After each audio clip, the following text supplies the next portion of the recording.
नमस्ते एवरीवन। 2026 में जहां पूरी दुनिया एआई बना रही है, रोबोटिक्स सुपर पावर्स बन रहे हैं, वहां पे हमारे देश में अभी भी डाउरी की बात हो रही है। दहेज प्रथा से हम अभी तक जूझ रहे हैं।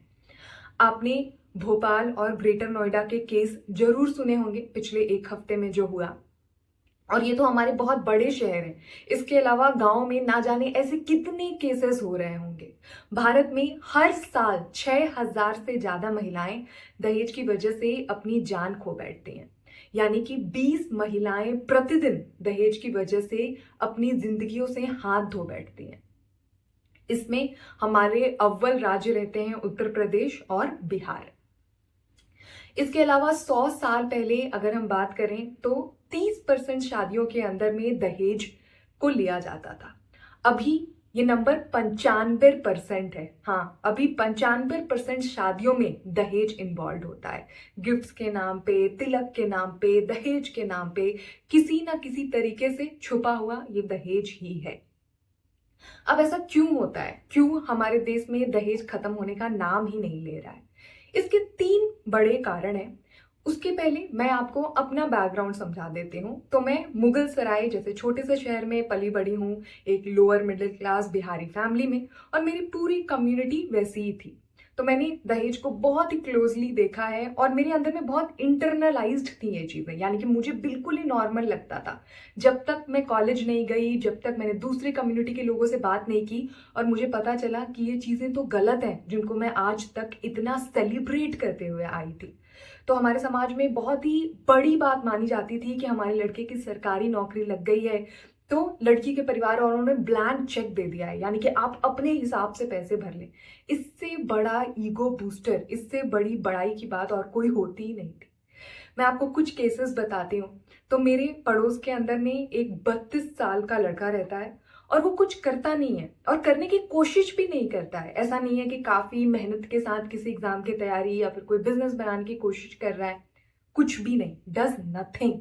और उनके जीवन का बस एक ही गोल है कि कोई ना कोई परिवार उनसे फंस जाए, क्योंकि उनके पिताजी की सरकारी नौकरी है तो उनको दहेज मिल जाएगा और उस दहेज के साथ वो गाड़ी खरीद लेंगे ताकि उनकी जिंदगी बिल्कुल पॉज हो सके, लोगों को सोशल मीडिया पे दिखा सकें कि उनके पास गाड़ी है। ऐसे ऐसे ख्याल होते हैं लोगों के। मेरी खुद की, मैंने अपनी आईआईटी से पढ़ाई की, एक्सेलराई से पढ़ाई की, भारत में काम किया, अमेरिका में काम किया। इसके बावजूद एक परिवार ने मेरे माता पिता से 50 लाख रुपए मांगे थे मेरी शादी के लिए, क्योंकि उनके लड़के ने आईआईटी से पढ़ाई की थी। मैंने उससे ज्यादा पढ़ाई की हुई है, लेकिन क्योंकि मैं औरत हूं तो मेरी डिग्रियों की उतनी वैल्यू नहीं है जितने एक आदमी की डिग्री की वैल्यू होगी। Unfortunately this is the society we are living in. मैंने ऐसे परिवारों को देखा है जिनकी 4 बेटियां हैं, 5 बेटियां हैं, और केवल उनकी शादी करवाने में उन्होंने इतना लोन ले लिया है कि उस कर्ज को चुकाते चुकाते पूरी जिंदगी खत्म हो जाती है। लेकिन क्योंकि अब हमने दहेज दिया है तो हमारा जो एक लड़का है उसके लिए हमको दहेज लेना होगा, यही सोच है। तो एक आंख के बदले एक आंख वाली जो मेंटालिटी है, उस वजह से अभी हमारी ये सिचुएशन क्रिएट हुई है। बिहार और यूपी के अंदर में बहुत ही ज्यादा ये चीजें कॉमन है और ये औरतों के अंदर में भी बहुत ज्यादा इंटरनलाइज्ड है, यानी कि औरतें भी इस चीज को गलत नहीं समझती हैं। इसके पीछे जो कारण है, सबसे पहला और सबसे महत्वपूर्ण कारण है जिसको हमको एक्सेप्ट करना पड़ेगा, वो है हमारी सोसाइटी। तो हमारे समाज के अंदर में शादी जो है वो प्यार या फिर कंपेनियनशिप का नाम नहीं होता है। कोई एक दूसरे का साथ देके और जिंदगी में अच्छा करने की बात नहीं होती है। शादी एक बहुत बड़ा बिजनेस डील है हमारे समाज के अंदर में, जहाँ पे आदमियों की और औरतों की रेट लगती है। मुझे पता है सुनने में बहुत ज्यादा खराब लग रहा है, लेकिन यही वास्तविकता है। तो जितनी अच्छी नौकरी होगी लड़के की, जितनी ज्यादा जमीनें होंगी, परिवार की जितनी रेपुटेशन होगी, उस हिसाब से उनका एक रेट लगेगा।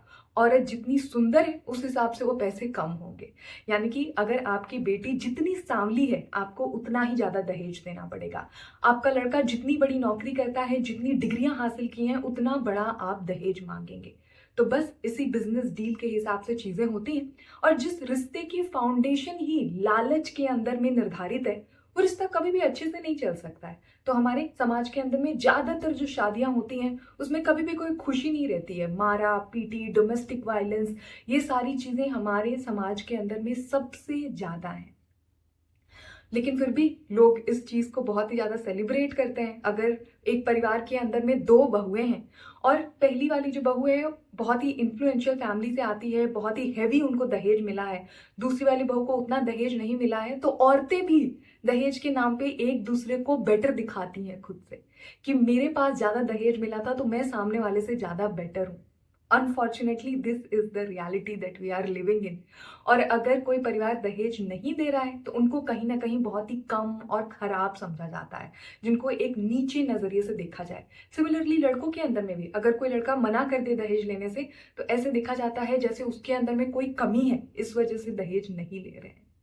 और फिर इसी चार लोग क्या कहेंगे वजह से हमारा जो पूरा समाज है वो इस चक्की के अंदर में पिसता रहता है। हम बात करते हैं कि वेस्टर्न समाज खराब है। मैं आपको एक उदाहरण देती हूँ। तो ब्रिटिश ने जब अपना कंट्रोल अमेरिका के आइलैंड्स के ऊपर में खो दिया, जब अमेरिकन रेवोल्यूशन हुआ और उन्होंने अंग्रेजों को यहाँ से उखाड़ के फेंक दिया, तो अंग्रेजों के पास अब कोई प्रिजन नहीं था कि उनके जो कैदी हैं उनको वो कहाँ पे रखे। वो उनको ब्रिटेन के अंदर में नहीं रखना चाहते थे, तो उन्होंने ऑस्ट्रेलिया को चुना कि ऑस्ट्रेलिया हमारा कैदी खाना रहेगा, प्रिजन रहेगा। और फिर अपने प्रिजनर्स को वहां पे भेजना उन्होंने शुरू कर दिया।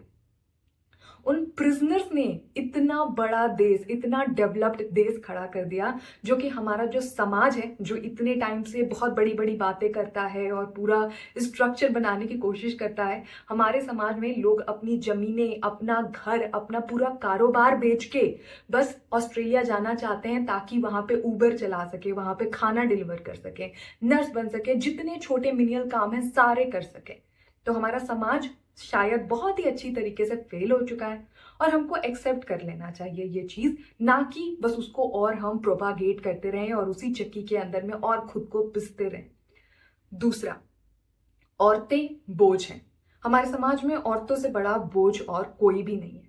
बस इतना बड़ा बोझ है कूड़े करकट के बराबर कि उनको खाली करने के लिए हमको पैसे देने पड़ते हैं सामने वाले को। मैं यहाँ पे रहती हूँ अमेरिका के अंदर में। अगर मुझे भारत शिफ्ट होना है तो मेरे पास जो भी फर्नीचर है, जो भी थोड़ा बहुत सामान है, अगर मैं उसको यहाँ पे रखना चाहूँ तो मुझे किसी स्टोरेज को पैसे देने पड़ेंगे कि ये पैसे ले लो और मेरा सामान कुछ देर के लिए रख लो। वही हमारे समाज में औरतों की इज्जत है, कूड़े कबाड़े के बराबर, कि इसको रखने के लिए तुम और पैसे लो हमसे। अनफॉर्चुनेटली वही पैसा जब औरतों के एजुकेशन के ऊपर में लगाना होता है, अगर औरतें पढ़ जाएंगी, उनके अंदर में कुछ समझदारी आ जाएगी, सोचने समझने की क्षमता आ जाएगी, तो फिर समाज कुछ बोलने लगेगा कि कैसा परिवार है, औरत के पैसे पे खा रहा है, औरत बाहर निकल के काम कर रही है। तो फिर जो हमारा बहुत ही एडवांस्ड और बहुत ही इनोवेटिव समाज है वो आके खड़ा हो जाएगा, जिसने पिछले 100 सालों के अंदर में कोई भी इंटरनेशनल इनोवेशन कुछ भी नहीं की है। जो हम फोन इस्तेमाल करते हैं, लैपटॉप, कैमरा इस्तेमाल करते हैं, डे टू डे हम जितनी भी चीजें इस्तेमाल करते हैं, भारत से कोई भी इनोवेशन उसमें से नहीं आई है। क्यों नहीं आई है? क्योंकि हमारा समाज सही डायरेक्शन के अंदर में सोचता ही नहीं है। तीसरा, और ये सबसे बड़ा कारण है, ये है डिवाइडेड सोसाइटी। हमसे बड़ा डिवाइडेड सोसाइटी कोई है ही नहीं। हमारे देश के ऊपर में हर किसी ने राज किया। मुगलों ने राज किया, ब्रिटिश वालों ने राज किया, मंगोलियंस ने हमारे ऊपर में अटैक कर लिया। क्यों? क्योंकि हम इतने ज्यादा डिवाइडेड लोग हैं। अमेरिका के अंदर में, ब्रिटेन के अंदर में ये अमेरिकन्स हैं, वो ब्रिटिश हैं, हम इंडियंस नहीं हैं। हम कास्ट है, हमारा रिलीजन है, हमारा जेंडर है, हमारा नॉर्थ इंडिया साउथ इंडिया है, नॉर्थ इंडिया के अंदर में यूपी है, बिहार है, हरियाणा कंप्लीटली अलग है। तो हमारे अंदर में इतने सारे डिविजन्स हैं कि हम किसी एक प्रॉब्लम को कलेक्टिवली सॉल्व करने की कोशिश ही नहीं करते हैं। हमको लगता है कि सामने वाला गलत है तो हम सही हो गए, हम उससे भी गलत होके दिखा देते हैं ताकि हमारा बस कॉम्प्रोमाइज हो सके एक दूसरे के साथ, खुद को बस हम दूसरे से किसी ना किसी तरीके से बेटर दिखा सके। हम कलेक्टिव होके अपने देश को आगे निकलने के बारे में कभी भी नहीं सोचते। हमारी जो 50% जनसंख्या है, हम उसको अगर साथ में लेके नहीं चलेंगे तो हम कभी भी डेवलप नहीं हो सकते हैं। दुनिया के सबसे जो डेवलप्ड देश हैं वो स्कैंडिनेवियन कंट्रीज हैं, यानी कि हम नॉर्वे, स्वीडन, स्विट्जरलैंड की कंट्रियों की बात करें, जहाँ पे औरतें साथ में उनके काम करती हैं, इक्वालिटी वहां पे होती है।